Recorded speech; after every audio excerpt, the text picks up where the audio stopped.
Estamos a 29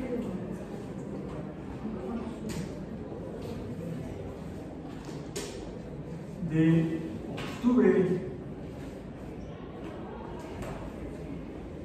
de 2024 en matemáticas 1 y les tocan los tamales porque estamos estrenando otro nombre. Ya va a empezar el maratón Guadalupe Reyes, ¿no? Que tendría que empezar antes con el pan de muerto.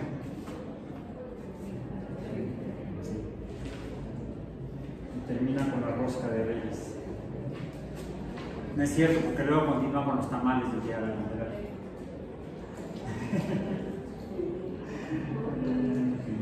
Lo bueno es que es en invierno y se requieren calorías para pasar el. Bien, entonces estamos revisando los conceptos de la teoría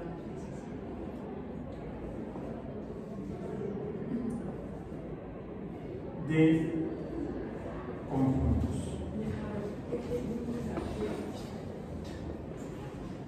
Y nos hemos enfocado, dado que los cursos de biomatemáticas, a la teoría de conjuntos usada para entender qué son los números.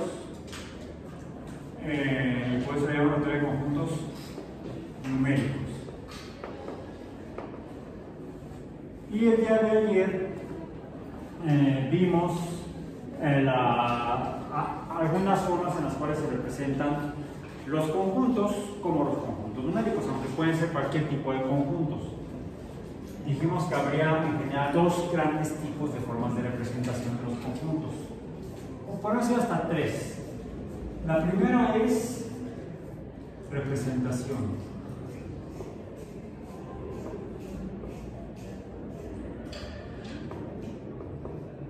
La primera es literal, porque se usan letras. Dijimos que se usan letras mayúsculas. En general letras mayúsculas. Ejemplo,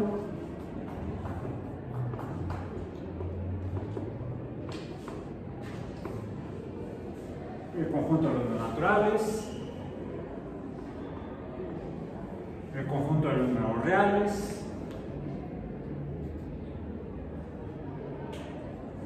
el conjunto de los números racionales, cualquier otro conjunto. Diferencias, estos tienen estas patas, esta parte así como engrosada y aquí no lo llevan.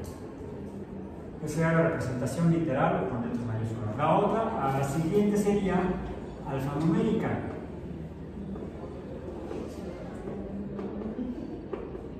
También podemos llamar alfabética a la literal, pero tenemos literal para no confundirnos con la alfanumérica. Alfanumérica porque usamos letras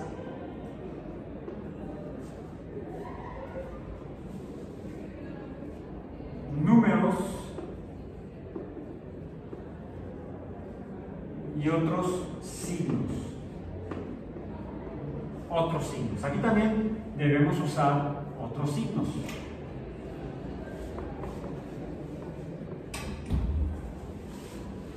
De los cuales ya vimos algunos el día de ayer. Cuando comenzamos a hablar de relaciones u operaciones entre conjuntos. Numéricos. Y el tercer tipo, ¿cuál sería? El gráfico,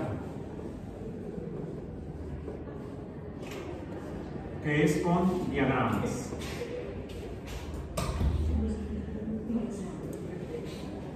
Ejemplos.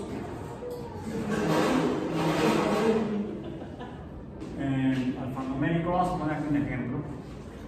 Por ejemplo, sería el conjunto A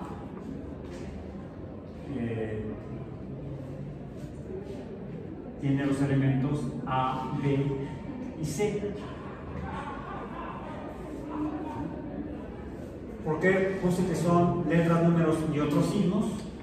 Porque tenemos las letras A, puede haber aquí números, no los puse, y usamos signos como esta doble barra horizontal, la llave de abrir, la llave de cerrar.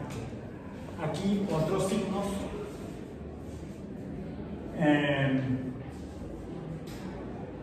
Sí, otros signos que los vamos a usar todavía más ahorita.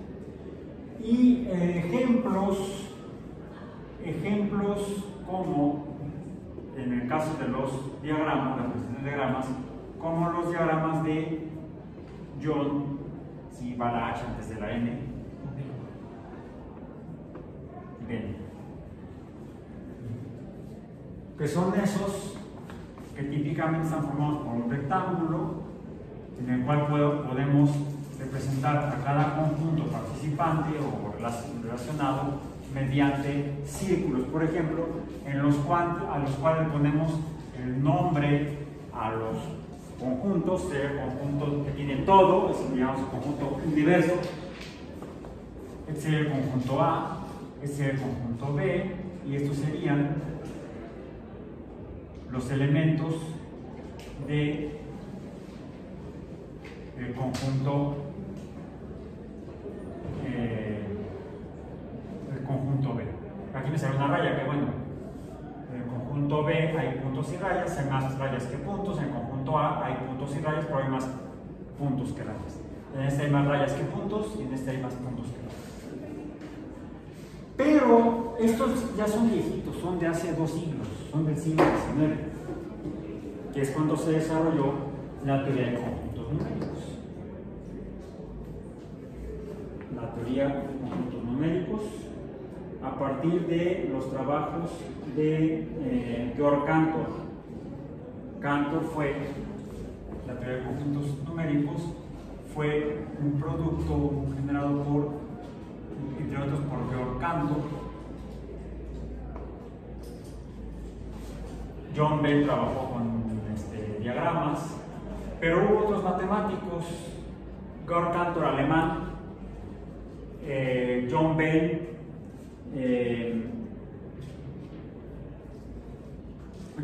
era inglés,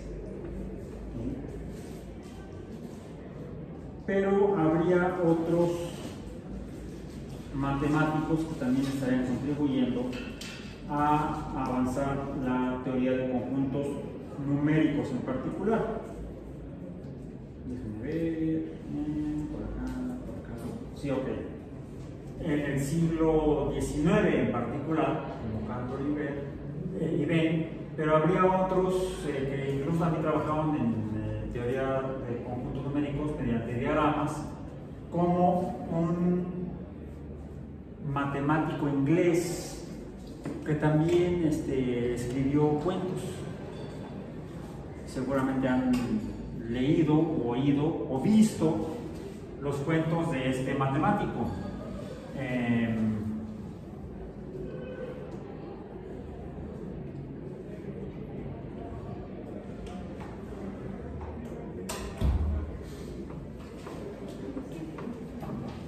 ¿Lo conocen?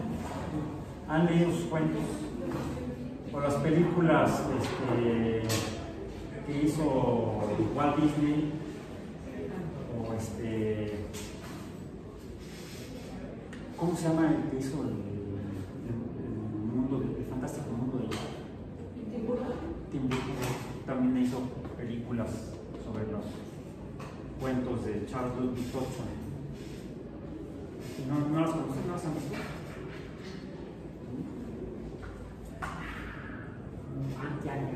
Es porque no los publicaba con este nombre, con su nombre real de matemático.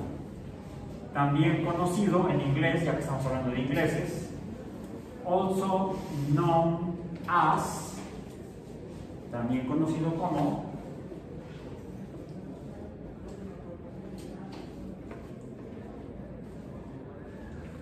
Lewis Carroll. ¿Cuáles son los cuentos? detrás del espejo, etcétera, etcétera, etcétera. Era matemático y trabajó en teoría de conjuntos y desarrolló su propio sistema de diagramas para organizar conjuntos y estudiar las propiedades de los números. Los pueden encontrar en internet, los diagramas de Carroll, ¿no es cierto? Los diagramas de Dodson. O sea, para eso usaba su nombre real. Para los cuentos usó el nombre o seudónimo de Lewis Carroll. Entonces, revisen, por ejemplo, como otro ejemplo más, los diagramas de Charles D. Dodson para la representación gráfica de conjuntos numéricos. Y hubo otros matemáticos posteriores ya en el siglo XX que desarrollaron, avanzaron en el desarrollo de herramientas para el estudio matemático de los números. Y así desarrollaron la teoría que describe de manera exacta, precisa y sin lugar a interpretaciones distintas, según describe la semiótica. La semiótica es el estudio del lenguaje como medio de comunicación. En la semiótica, la teoría semiótica,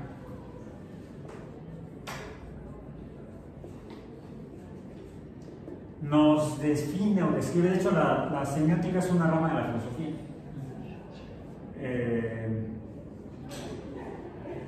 Que estudia más que el lenguaje, la comunicación y cómo lo que usamos para la comunicación, que en general son signos,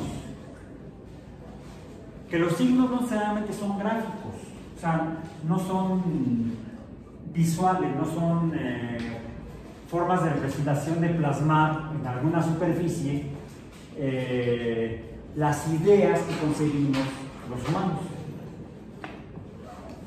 Los humanos concebimos ideas, como los números, y los podemos representar ya sea a través de sonidos, 1, 2, 3, 4, en español entendemos qué significa.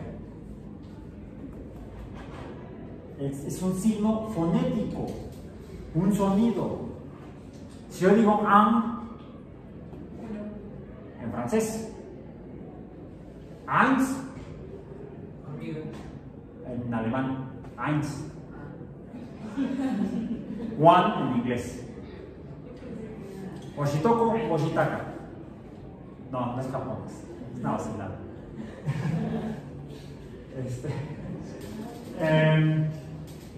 Son representaciones a través de sonidos fonéticas de lo que en matemáticas conocemos como números. Pero también hemos visto que los humanos a lo largo del tiempo, a lo largo de la historia, han representado los números de maneras diferentes. Ya vimos que en el caso de este continente, los mayas lo representaban con puntos y rayas y un dibujito que parece una semilla de cacao, que ese sería el cero, dicen algunos estudiosos del tema. Los romanos mediante rayas, no hay círculos ni puntos. Los indios con líneas curvas. De hecho, el cero original de los indios no es un círculo, es una curva casi cerrada, casi como un círculo. Los míos no sé qué son, decía mi papá que eran patas de araña. Okay. Finalmente son signos. Pero tenemos que acordar, tenemos que ponernos de acuerdo, tenemos que llegar a una idea común, a un consenso, de cómo interpretar los signos, qué representan. Y eso lo describe la semiótica. La semiótica entonces describe a un signo como aquello que representa algo, a los objetos. Los signos representan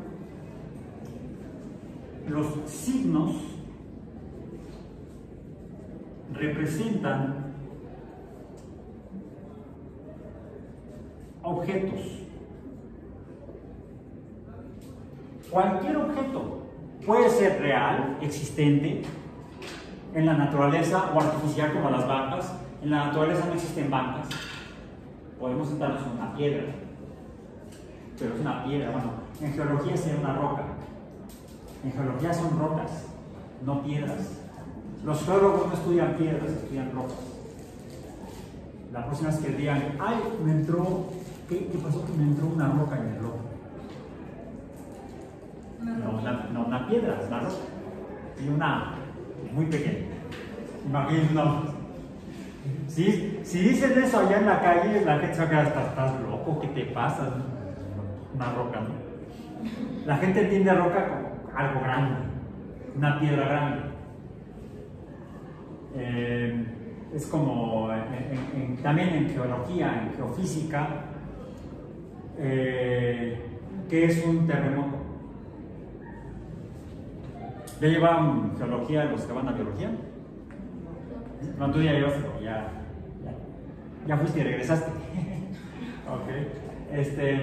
En geología, ¿qué es un terremoto? Lo mismo que un sismo. Exactamente lo mismo. O un temblor de tierra. ¿Sí? Terremoto, sismo, temblor de tierra, o tremor también, usan la palabra tremor. Hay una película muy vieja de los 80s que se llama Tremors, donde están unos gusanos que se mueven debajo del suelo y producen temblores. Un churrazo de ciencia ficción. Es un churro. Divertido, pero churro. ¿Sí? Cuando uno va al cine, película palomera, dicen por ahí, para comer palomitas. Pero bueno, ok. Si uno de repente tiembla en la Ciudad de México, que es tan raro, ya pasó septiembre, afortunadamente, ahora estamos en octubre, pero cuando uno va por la calle y de repente llega a temblar, si se siente mucho, la gente dice, ay, fue un terremoto. No, fue un sismo, o fue un temblor. No, fue un terremoto, porque estuvo muy fuerte. No. Terremoto viene del latín. ¿Qué significa? Movimiento de tierra. A ver, llegas, te subes. Ah, no, son de llavecita, ¿verdad? Antes eran de pedal. ¿Qué es? Una motocicleta. Ruedas en movimiento. Moto es movimiento. ¿Qué es tu motivo? Lo que te mueve a buscar una meta, por ejemplo, hacer algo. Moto viene del latín motus, motus. Entonces, los geofísicos, los geólogos le llaman sismos en general. ¿Sí? Si escuchan la palabra terremoto, piensan en un sismo. Si escuchan la palabra temblor, piensan en un sismo. La ciencia que estudia, o la rama de la geología o geofísica que estudia los temblores de tierra, es la sismología, no la terremotología. Además, ahí estarían usando palabras latinas y griegas, y no es lo más preciso. Aunque en México somos re buenos. Por ejemplo, a los nativos de Aguascalientes, ¿cómo les dicen? A los de allá de Aguascalientes, así hablan. La familia de Ama es de allá, entonces por eso lo sé. He convivido con mis primos de Aguascalientes. ¿Cómo le dicen a los de allá? Hidrocálidos, que es un gentilicio que utiliza una palabra de origen griego, agua, hidros, y una palabra de origen latino, cálido, calor.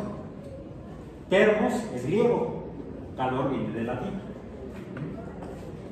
Entonces, a veces lo usamos en lenguaje, pero el lenguaje matemático, el lenguaje de filosofía, el lenguaje de ciencia, debemos ser muy precisos y exactos. Y a eso le llamamos signos a lo que representan los objetos. Cualquier objeto, puede ser incluso objetos no existentes, fantásticos, duendes azules y hadas moradas, fantasmas, brujas, aunque ahorita yo ando bruja. No tengo algunos que ya pagan. Salida la quincena, pero ahorita ando bruja, listo para el Halloween. Noche de brujas. ¿Bien? Son objetos fantásticos, producto de la imaginación. Esos pueden ser objetos fantásticos de la imaginación que representamos con signos. Las brujas como pues, con sombrero de negro de pico y verruga en la nariz y escoba voladora. Hace mucho se ponían a las brujas modernas volando en aspiradoras. Son la forma en la que representamos a los objetos, sean reales o fantásticos. Finalmente, les digo, pueden ser fonéticos o pueden ser gráficos, dibujos. Incluso las letras y los números son lo mismo, son dibujos.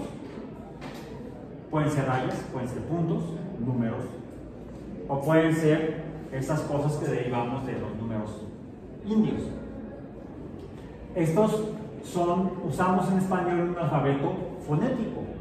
Cada signo, cada dibujito representa un sonido. A, B. Y este es un lío. Hace rato en clase de física dije, es un desmadre. ¿Por qué? Gráfico, Q. ¿Sí? Y aquí representa acción. Son dos sonidos diferentes representados con el mismo signo. Letra S. Un mismo sonido representado con dos signos distintos. La S y la C. De hecho, desde el nombre de la letra en español, C, hasta en otros idiomas como en el inglés. Por ejemplo, Carol and cinematography. ¿Cómo se escribe? Con C. Y es igual que en español. Este símbolo representa dos sonidos. El K en Carol y el S en cinematography. Ok. Entonces, ¿cómo los entendemos, cómo los interpretamos en semiótica? Un signo representa un objeto. ¿Cómo sé que representa ese objeto? Porque tiene se llama, ahí lo estoy viendo en el acordeón, interpretante.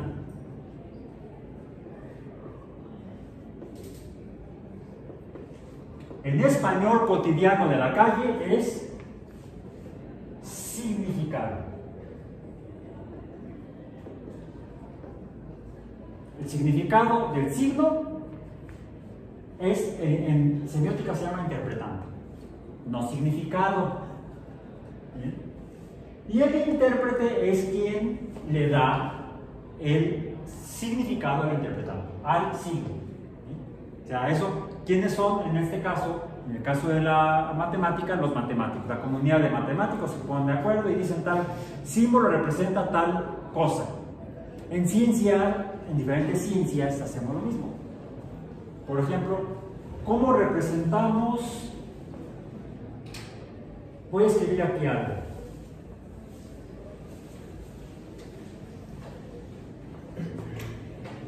¿Está bien escrito? ¿O no? Según la biología, está mal escrito. Porque según la biología se escribe con H mayúscula el género de cada especie. Y con minúsculas todo lo demás. Y sigue estando mal escrito. Aquí está bien escrito. No, o sea, pero que es inclusiva para que pueda hacer. Ah, bueno, sí, además, bueno, tendría que ser con letra cursiva, etc. Entonces, Tiene razón. Seamos semióticos. Si yo me refiero a la especie humana, tengo que escribirlo así, aunque las cursivas de hoy no me salen bien.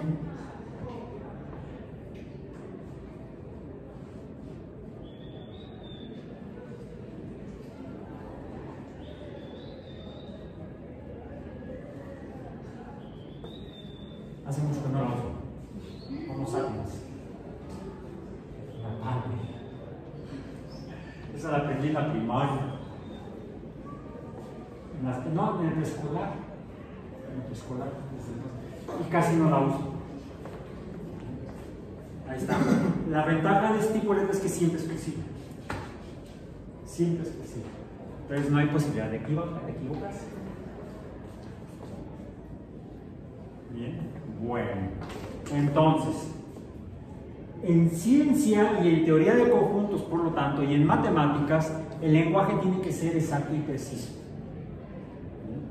Esto representa conjuntos. Esto representa un conjunto y esto representa un conjunto, las llaves. Y esto, letras de minúsculas, representan los elementos del conjunto. A menos que me refiera yo al conjunto de las letras mayúsculas, podré ponerlas aquí adentro. Pero no puedo usar letras mayúsculas para representar los elementos de un conjunto cualquiera. Tienen que ser o símbolos específicos de los elementos o letras minúsculas. Nada más. Y eso es lo que nos define, junto con otras propiedades, lo que en el siglo XX, a principios del siglo XX, matemáticos como Zermelo, Frankel, Skolem y von Neumann desarrollaron lo que conocemos como la teoría de conjuntos, la teoría axiomática de conjuntos. Esto vamos a dejarlo así. Nos separamos. La teoría axiomática, bueno, como es un nombre propio, las teorías tienen nombre, debemos escribirlas en español, la primera letra de cada una de las palabras del nombre en mayúscula. Entonces, la teoría axiomática de conjuntos es la que actualmente nos establece las reglas para el uso de la teoría de conjuntos en, por ejemplo, en matemáticas para conjuntos numéricos. Es decir, es la que establece los principios o axiomas de cómo estudiar o aplicar la teoría de conjuntos, por ejemplo, a los números. Un axioma es un principio fundamental, si no fundacional. Fundacional son las propuestas que se verifican, teorías, previamente hipótesis, comprobadas, verificadas independientemente y consensuadas, que son ciertas porque están las evidencias verificadas. Son teorías, entonces empiezan a explicar cosas en el universo a los humanos, o los humanos así se las explican, campos del conocimiento, por ejemplo, disciplinas científicas. La física se funda cuando Galileo, la física moderna, se funda cuando Galileo describe el movimiento y explica mediante fórmulas matemáticas, herramientas matemáticas, cómo se mueven las cosas, cómo, y define la distancia, la velocidad, que es la razón de cambio de distancia en función del tiempo, que esa velocidad en el movimiento, o la velocidad del movimiento puede ser diferente, puede ser constante, le llamamos movimiento uniforme, puede ser en línea recta, se llama movimiento rectilíneo uniforme, o puede ocurrir que no sea, que la velocidad cambie, ya sea que la velocidad vaya aumentando o vaya disminuyendo, y entonces le llamamos a eso movimiento acelerado, que es un cambio de velocidad en el tiempo, o varios cambios de velocidad en el tiempo. Puede haber aumentos en la velocidad, aceleraciones positivas, o puede haber disminuciones en la velocidad, aceleraciones negativas. Todo eso es lo que describe con lo que Galileo fundó la física, es la cinemática o el estudio del movimiento, el estudio de la descripción del movimiento, cómo se mueven las cosas, no por qué. Ahora, ¿por qué hay movimiento rectilíneo uniforme y por qué hay movimiento rectilíneo acelerado? ¿O por qué hay movimiento no uniforme, movimiento parabólico, que también estudió Galileo y no lo pudo explicar, lo pudo describir, pero no explicar? ¿Por qué? Tuvimos que esperarnos como 30, 40 años más o menos, a que en el mismo siglo XVII un inglés lo explicara, Isaac Newton, que describió las causas del movimiento y fundó la teoría de la dinámica. Galileo funda la teoría de la cinemática como primera explicación de cómo funciona la naturaleza, la física, y luego Newton, al describir las causas del movimiento, funda la teoría dinámica o de la dinámica como segundo capítulo de la física o de cómo funciona el universo. Por cierto, nos dijo que las causas del movimiento acelerado son las fuerzas. Bueno, ¿y por qué? También dijo, no sé.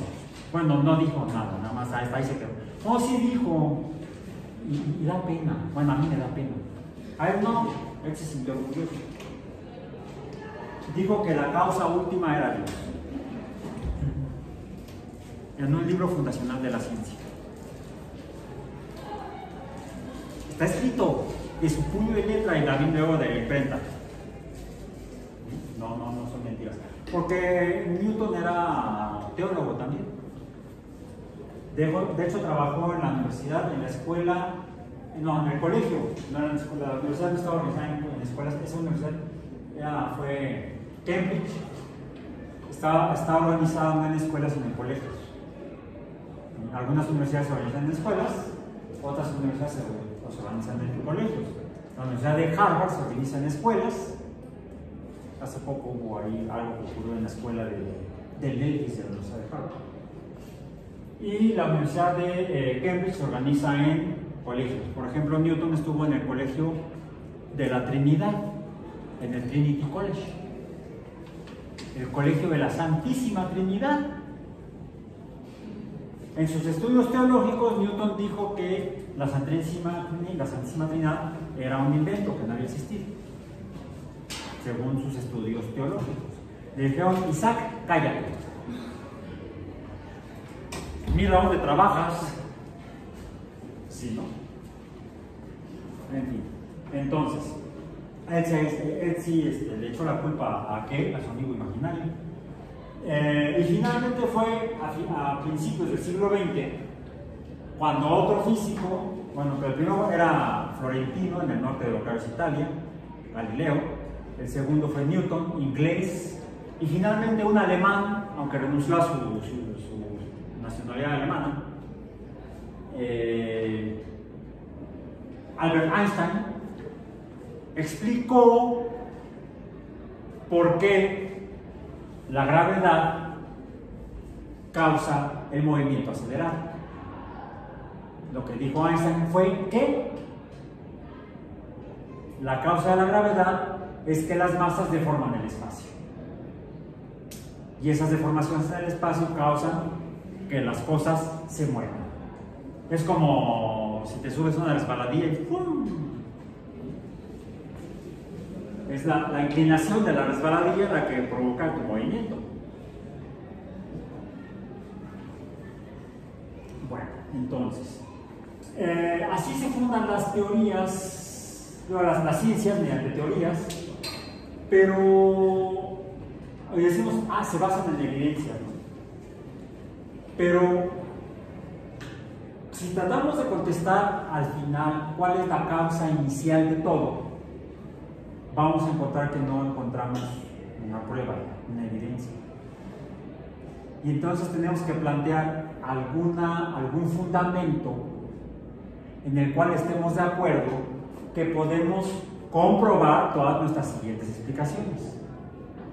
Tienen que ser coherentes esas explicaciones con esa primera explicación, que sería casi como si fuera arbitraria o dogmática, casi como un dogma de fe religioso, como el de la Santísima Trinidad, es un dogma de fe. También por eso dijeron esa, cállate, nada más créelo así o te vas al infierno, porque el perder la fe es una causa a la que llaman pecado en algunas religiones, y el castigo puede variar de religión a religión. En el caso del cristianismo te mandan al infierno, no así en el caso de las religiones mayas. El infierno te lo ubican abajo, ¿no? Bajo tierra, en el inframundo. Y en cambio los mayas ven que la causa de todo, el origen de todo, ellos lo explican con base en el inframundo. El inframundo da la vida. El infierno, no, espérate, el inframundo maya. ¿Por qué? ¿Qué hay en el subsuelo que fue fundamental para que las civilizaciones mayas pudieran florecer en ese lugar? El agua, en los cenotes. De ahí que la base de su vida, de su civilización, de su supervivencia, estuviera en el inframundo. Dos concepciones diferentes de inframundos. Y varía de sociedad a sociedad. Cada quien habla según sus traumas.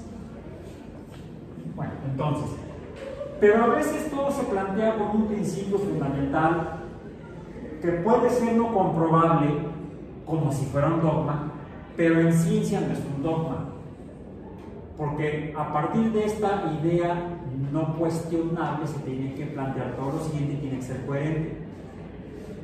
Si sube por ahí algún fenómeno que sea incoherente, entonces se tiene que modificar ese principio original fundamental, que es el que llamamos axioma. La ciencia se basa en axiomas. Cada campo del conocimiento humano en ciencia se basa en axiomas específicos. La matemática misma se basa en axiomas. Y por eso es que finalmente la teoría de conjuntos numéricos tiene que echar mano de la teoría axiomática. ¿Cómo puede ser? Las reglas son estas y se aguantan. Yo soy biólogo, no matemático, me aguanto.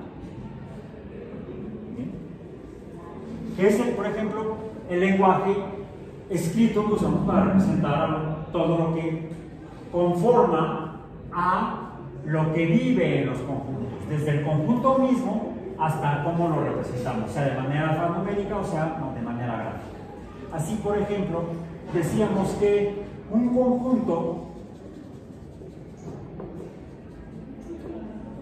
se debe representar ya sea con mayúsculas como está aquí, esto es válido, ya no lo voy a volver a escribir acá, simplemente lo verificamos, de ahí la palomita. Un conjunto se representa de manera escrita, ya sea con letras mayúsculas o con llaves. Debemos poner las dos, abre y cierra. Por cierto, son dos llaves diferentes, no como la que usamos para entrar y salir de casa. Ahí está la llave. Aquí son dos llaves diferentes. Eso representa un conjunto, como por ejemplo el conjunto A, que tiene los elementos A, B, C, arbitrariamente así los tenemos. Decíamos que, por ejemplo, cuando hablábamos de los números naturales y de los números reales, el conjunto de los números reales son todos los números que podamos imaginar o concebir los humanos, existan o no en la naturaleza. Los números mismos pueden ser objetos de la realidad o de nuestra imaginación. Finalmente, los números no sabemos exactamente si son de veras, existen en la naturaleza, pero los usamos para representar cosas, son signos. Hay una propuesta en filosofía matemática que sugiere que la matemática misma y sus componentes numéricos son naturales, son de la naturaleza, existen en la naturaleza y se apoyan en algunas evidencias, como el hecho de que algunos animales cuentan, manejan el concepto de número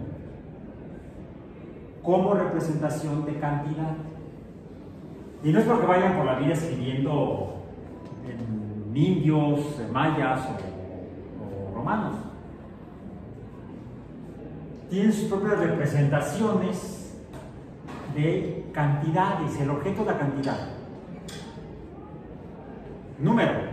Los números representan cantidades. Y los signos, por ejemplo, sabemos que las abejas se comunican y las obreras exploran en busca de nutrientes, de alimentos, alrededor del panal. Y cuando encuentran una fuente de alimento, una fuente de azúcares, regresan volando, pues son abejas, no van caminando, al panal y le informan a las demás abejas obreras dónde encontró el alimento, dónde y a dónde la magnitud o cantidad de espacio que separa la colmena del lugar geográfico donde está el alimento, la fuente de alimento. Y lo representa con lo que ahora tenemos que son signos numéricos, signos de cantidades, a través de cierta cantidad de vueltas que da mientras baila dentro del panal. Entonces maneja el concepto de número las abejas y tienen su propia representación, sus propios signos, no son gráficos. Bueno, sí, como de movimiento, se mueven en círculos. Incluso pueden decir dónde geográficamente, no solamente la ubicación numérica de distancia, sino hacia dónde. Manejan números escalares, cantidades, y números vectoriales, física. ¿Hacia dónde? Dirección, magnitud y dirección. No es lo mismo, está a 10 metros, ¿a dónde?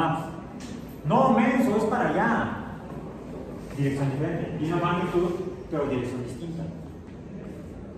Y lo hace moviéndose en direcciones específicas dentro, en el momento que está bailando dentro del panal. O sea, hay animales no humanos que manejan el concepto de cantidad y tienen sus representaciones. Con base en esos hallazgos, algunos matemáticos especulan que podría ser una característica de seres inteligentes y de haber vida en otros lugares en el universo.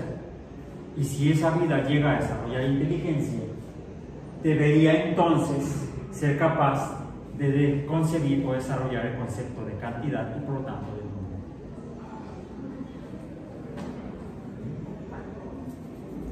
De ahí que tengamos que poner reglas.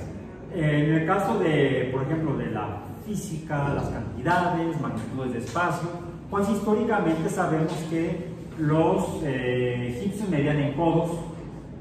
Está descrito cómo construyeron sus ciudades, sus templos, sus monumentos mortuorios, como las pirámides, que tenían que ser de ciertas dimensiones específicas. Están las descripciones de cómo midieron en codos la misma cantidad con la que está escrito que le dijo aquel al otro, ¿sí o no? ¿Sí es o no es? ¿Sí es o no es? A Noé. ¿De qué tamaño tenía que hacer la barcaza para meter ahí? Además, 2 ejemplares de cada otra especie. Salvo cuando llegábamos rápido, ¿no? Se entiende mucho. Los dinosaurios llegaron tarde. O se extinguieron, aparentemente. Entonces, ahí medían en codos. También está descrito en la Biblia, en el Antiguo Testamento, y la Torá, que es el principal componente del Antiguo Testamento, la magnitud de la barcaza aquella, el arca le llaman. Incluso la descripción para hacer lo que luego llaman el Arca de la Alianza, esa que tenía dos querubines así arriba, y que dicen que era como un acumulador de energía eléctrica. No sé, ahí. ¿Vieron la película? Los Cazadores de la Arca Perdida. Es de los 70s, por eso no la han visto. Si la vi en el cine. Los antiguos medían con sus propios sistemas de medición. Los griegos medían en estadios. Aristóteles calculó la Tierra en estadios, la circunferencia de la Tierra en estadios. Posteriormente, ya más para acá, pues el Imperio Británico, el Imperio Inglés, crea el sistema imperial inglés de pesas y medidas, que miden en onzas, libras, la masa, el volumen en onzas, en pintas, las longitudes en pulgadas, pies, yardas, millas. También en Francia, ¿qué medida usaban en el siglo XIX? Quizá antes, todavía. Antes ya había sido la revolución en el siglo XVIII, pero todavía llegan a medir con una medida no métrica. ¿Cómo se llama la novela esa donde Julio Verne dice que hacen un submarino, viajan por...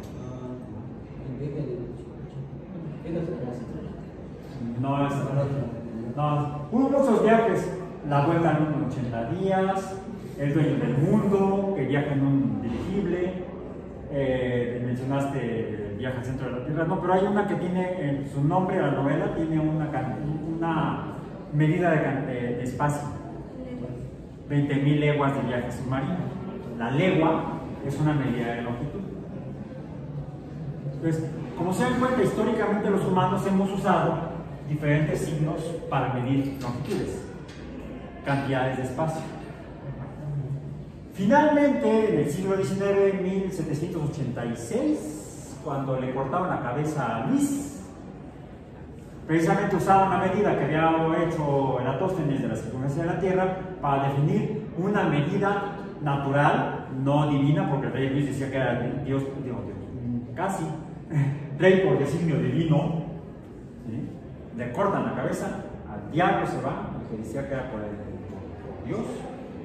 Y deciden entonces los académicos franceses medir todo con base en medidas naturales de la Tierra. La 40.000.000ª parte de la circunferencia terrestre o del radio terrestre es el metro, la unidad de longitud. Bueno, les falló, ya está ajustado en la oficina de pesas y medidas de Francia, ahí está ya la definición moderna de qué es un metro, pero se basó en aquella medida que propusieron los revolucionarios franceses. ¿Sí? Trató de unificarse un sistema para describir, por ejemplo, el tamaño de las cosas, la masa, el tiempo, y así, usando siempre el mismo sistema y lenguaje, sabemos que estamos hablando de lo mismo. Por eso fue fundamental el planteamiento de la teoría axiomática de conjuntos, y esto es un conjunto en teoría axiomática de conjuntos. Bueno, estuvimos ayer que vimos los diagramas hablando de las relaciones entre conjuntos, operaciones entre conjuntos, y empezamos a hablar, por ejemplo, de unión de conjuntos. Lo vimos, por ejemplo, la unión AB sería todo. Juntamos los dos conjuntos. Eso es la unión de conjuntos. ¿Cómo lo hicimos? Con este símbolo. Es el símbolo de unión. Ejemplo, esto sería A unión B. Recordemos, no es una U, es una horquilla. ¿Bien?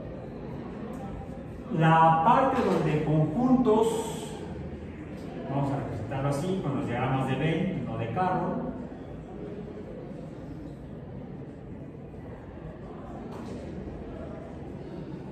A, B, dijimos que esto era A, intersección B. Entonces, intersección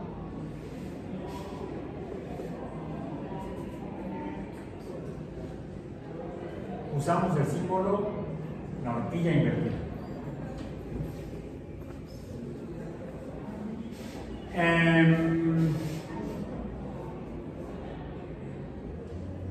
Lo estábamos tratando de aplicar a los números, a los diferentes tipos de números. Vimos que los números naturales forman parte del conjunto de los números reales. Están en los números naturales, decimos en matemáticas, en teoría de conjuntos. Entonces, decimos que es elemento de tal cosa, es elemento de un conjunto, lo decimos o lo escribimos con este signo. Ahí está. Si hago una E de ese elemento o de está en el conjunto. Por ejemplo, podríamos decir, voy a ponerlo aquí abajo, los números naturales están en el conjunto de los números reales. ¿Sí, no? Los números naturales están o son elementos del conjunto de los números reales. Otra diferencia sería, no es elemento de. ¿Cómo lo hacemos? Es muy fácil. Ponemos el mismo símbolo de está, pero lo tachamos. Ya no está. Magia. Ahora está, ahora no está. Magia. Por ejemplo, podemos decir que el 0 no está en el conjunto de los números naturales. Y no tengo que escribir todo el rollo. Con 3 signos escribo una idea. Eso desafortunadamente es lo que hace parecer difícil a las matemáticas, al lenguaje matemático. Tuve la oportunidad de leer, me llegó de alguna manera, o pude descargar el artículo donde Einstein publicó y se publica su famosa ecuación de E igual a mc cuadrado. Al principio, cuando intenté leerlo, no le entendí nada porque está en alemán. Después, ya con el diccionario, pues entonces de alemán, español, ya puedes ir entendiendo. Pero después me di cuenta que no entendía porque algunos signos que él usó, él fue el primero en usarlos. Entonces, tuvo que explicar qué representaba, cuál era el interpretante de cada nuevo signo que él estaba usando para llegar a su famosa ecuación, que por cierto la escribió al revés. No la escribió como E igual a mc cuadrada. Otro ejemplo acá, entonces es E igual a mc cuadrada. Creo, no me acuerdo exactamente cómo está, pero creo que la escribió así: m igual a e entre c cuadrada. O sea, escribió la recíproca.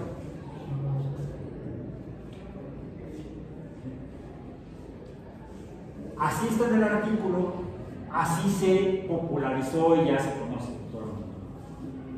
Es más, así fue como sirvió para poder hacer la bomba atómica.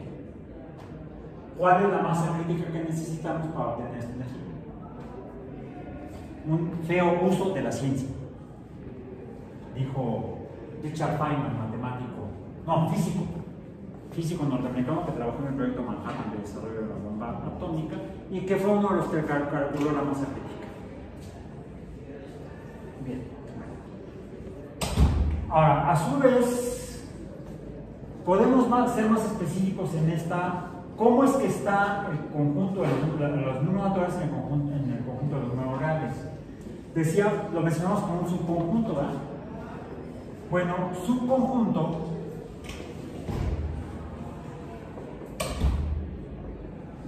se representa así. Si no me equivoco, sí, así es. Es como una C de conjunto, pero con una barra horizontal abajo. Entonces podríamos decir que los números reales, pero los números naturales son un subconjunto de los números reales.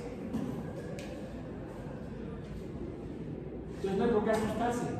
Si entendemos el significado, y esto es un glosario es una lista de cosas a las cuales estamos definiendo. En todo buen libro de ciencia debe haber, sobre todo si es un libro innovador, está planteando cosas nuevas, debe haber al final un glosario, en el apéndice. Yo por eso no tengo glosario, porque ya no tengo apéndice. Me hicieron una apendicectomía. No, el apéndice de los libros. Espero que no les dé apendicitis a los libros. Bien. Unión internacional. Hay muchos otros símbolos o signos que usamos en teoría de conjuntos. De hecho, por ejemplo, otro muy importante es este mismo, pero lo voy a poner aquí aparte. Esto, a ver, esto me representa un conjunto. Esto me representa un conjunto. En este conjunto hay tres elementos. Las letras A, B, C, que pueden a su vez representar o ser signos de otros objetos. Aquí, ¿cuáles son los elementos?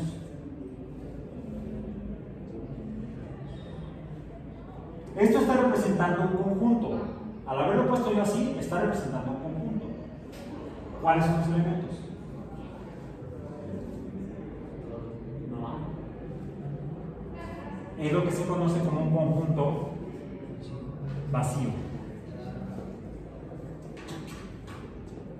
Hay dos maneras de representarlo, así o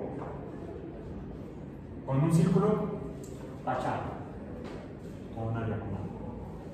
Ese es el conjunto vacío.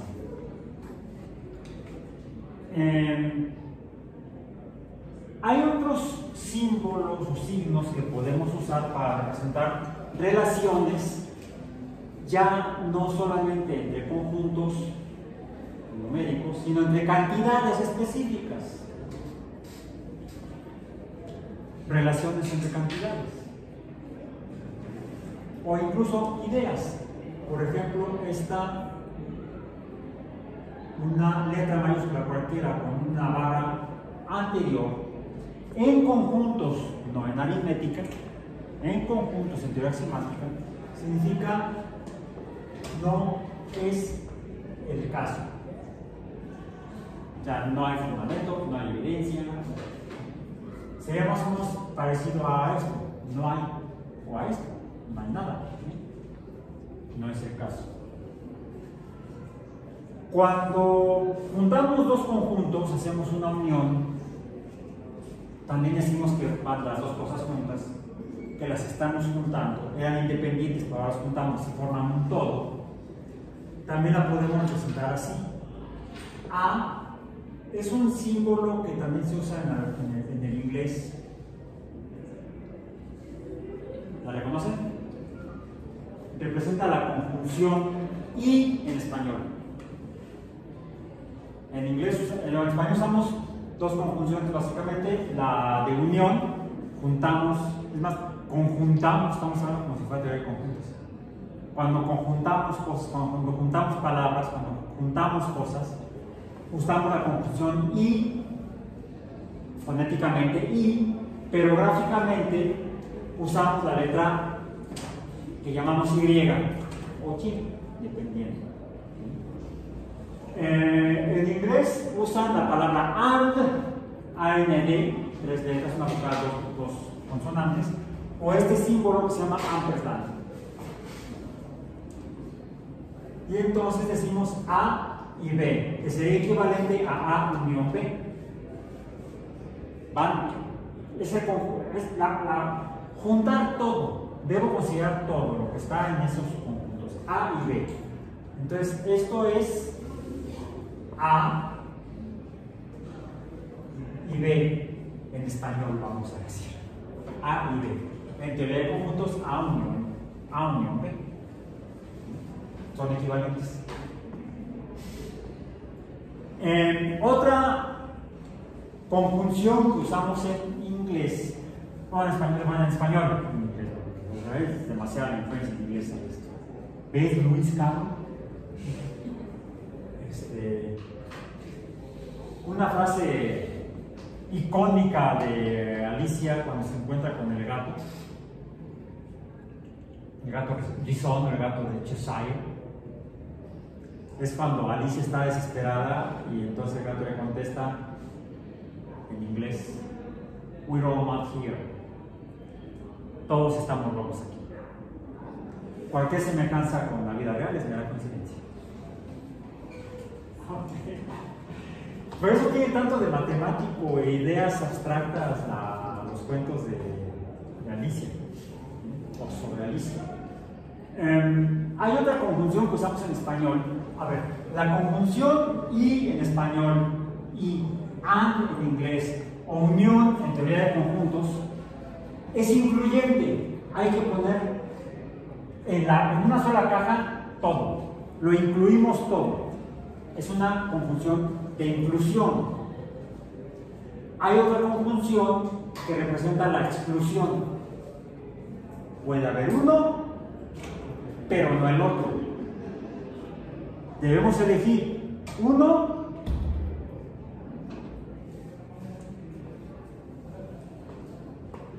o el otro, A o B. El símbolo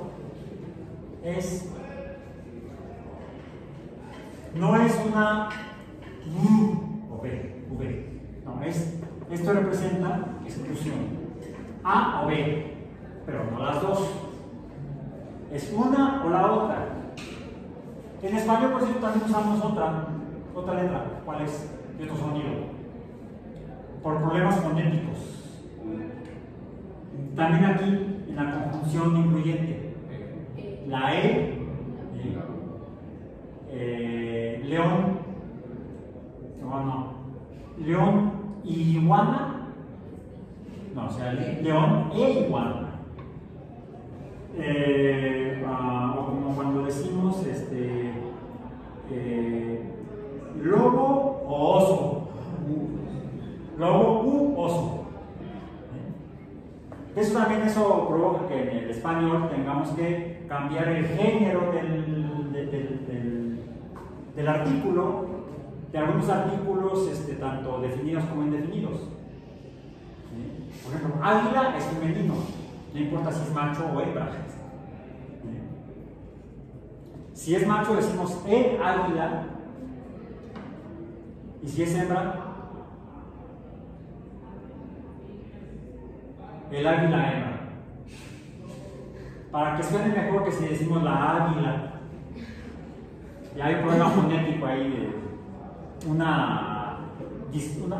sonido raro, como cuando reemplazamos la O por U, cuando la siguiente palabra empieza con la vocal O, o cuando cambiamos la I por E, cuando la siguiente palabra empieza con la vocal I, o con el sonido I, porque podría ser como no sé si existen palabras en español que empiecen con I. No me acuerdo. Entonces, pero esto, A o B, A, O, por ejemplo, pensemos en el conjunto O, será A, este símbolo, O, A, este símbolo, B. O es un conjunto o es el otro, pero no los dos. Eso es la excluyente o exclusión.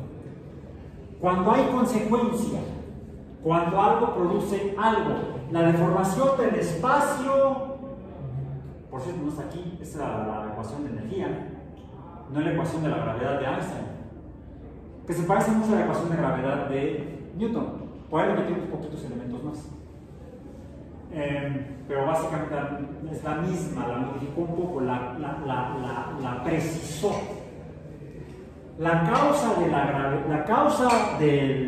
la caída de los objetos no es la gravedad. La causa de la caída de los objetos es la distorsión del espacio por la masa de la Tierra. y entonces los objetos caen. Y a esa caída la llamamos, incluso en tiempos de memoria le decían gravitar, gravitó. Los objetos gravitan, no caen, porque los objetos deforman el espacio. Mientras mayor sea la masa, mayor la deformación. Sí, cada uno de ustedes va por su vida deformando el espacio, pero vamos, yo más y yo menos.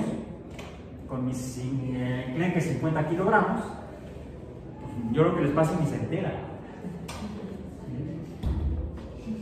Vamos por la vida deformando el espacio. Se nota cuando entramos al metro de hora pico. Ahí sí deformamos el espacio. Y mientras mayor sea la masa, mayor será la distorsión, mayor será la gravedad o la fuerza de gravedad. ¿Cómo lo escribimos en lenguaje de teoría de conjuntos, teoría axiomática de conjuntos? A, entonces B. Si la masa es grande, la voy a poner así, entonces la fuerza o distorsión es grande. ¿Sí? Vamos a ponerle G de gravedad. Es más, también tiene que ver con esta G. La G de la aceleración de gravedad. Mientras mayor sea la masa, mayor es la aceleración. A, entonces B.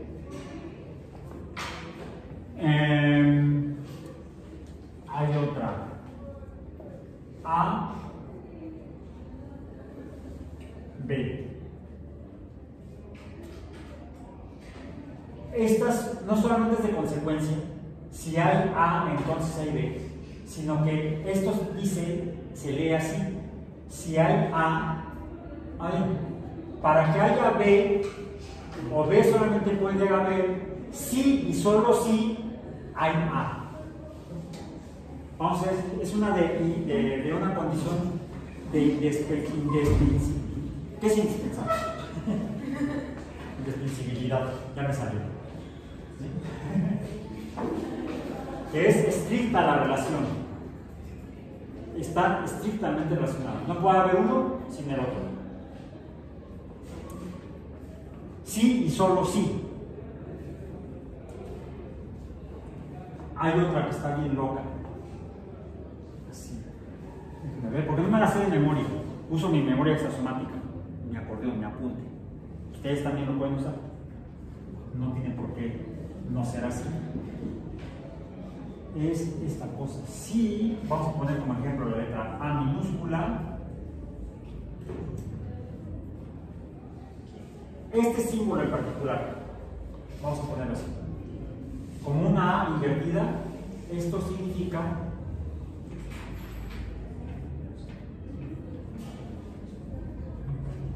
para acá. ¿Cómo lo leeríamos? Entre paréntesis, ¿alguien me dijo los paréntesis que venía antes pasado? ¿No, Tomito? No, sí, pero era de otra cosa. Por eso, debemos tener claro que estos paréntesis aquí representan algo específico. ¿Bien? Bueno, esto está relacionado, estos paréntesis están encerrando esto en una sola expresión. Para cada A, tal que, para cada A,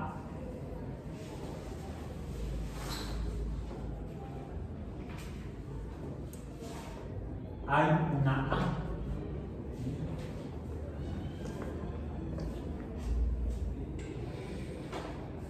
Para algunas usamos este símbolo. Esto es para algunas. No para todas. Esto sería para cada una, o para cada una de estas. Sí. Para cada una, para cada una, o uno. Y aquí es para algunos, no para todos. Bien.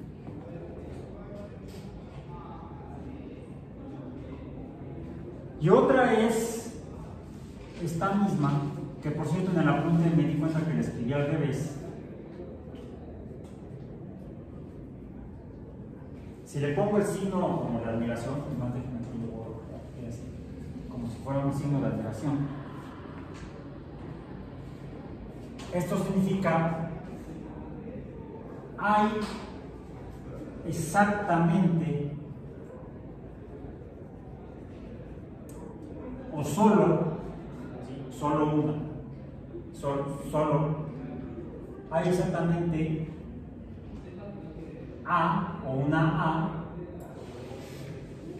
tal que, de modo que yo puedo escribir relaciones entre cosas. Relaciones, ya para cerrar, sí sale todavía. Relaciones entre cosas.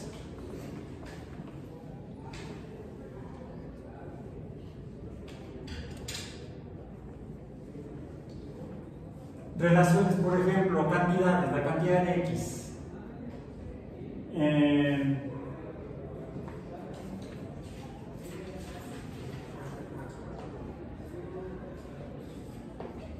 Para cada cantidad X hay una cantidad Y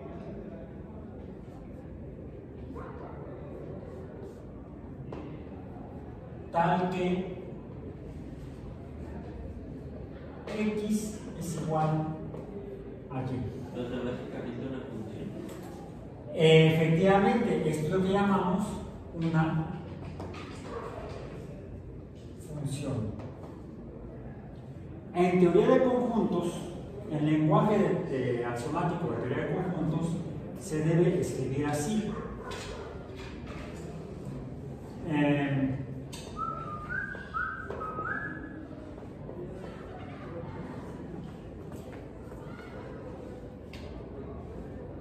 No, perdón, dije para cada, no exactamente. Para cada una sería este, me equivoqué, sí, me estaba sonando raro. Es así.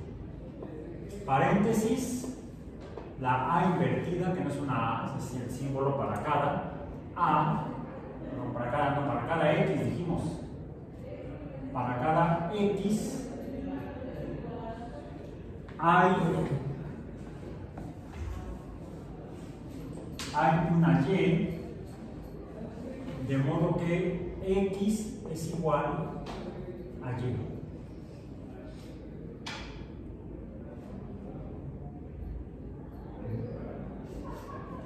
Para cada X hay una Y tal que X es igual a Y. Esto es en teoría axiomática de conjuntos. En teoría de funciones,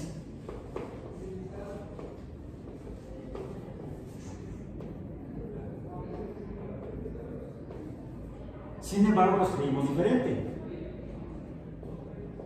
X es igual a Y, nada más. Cada valor de X va a dar un valor y solo uno de Y. Es más, podríamos ponerlo así. Y entonces sí es una función. Solamente una, exactamente un valor de Y. Para cada X hay uno y solo un valor de Y, tal que X es igual a Y. Si no pusiera este símbolo, no estaría hablando de funciones, sino de ecuaciones. Decimos en matemáticas que toda función es una ecuación, pero no toda ecuación es una función. Es una expresión de tipo lógico, según la semántica. Y con eso terminamos formalmente lo que sería nuestro capítulo de teoría de conjuntos numéricos en este curso de matemáticas 1. Vamos a proceder entonces a hacer la primera evaluación Y la siguiente clase pasaremos a teoría de conjuntos, donde vamos a usar ya este tipo de lenguaje, ya no este. Sin embargo, se puede usar la teoría axiomática de conjuntos para operar funciones. A mí se me hace más complicado. Vamos a entrar a un lenguaje más, a mi parecer, más amable, que es el de la teoría de funciones. Es menos rebuscado, digo yo. ¿Okay? Bueno, con esto entonces terminamos esta parte.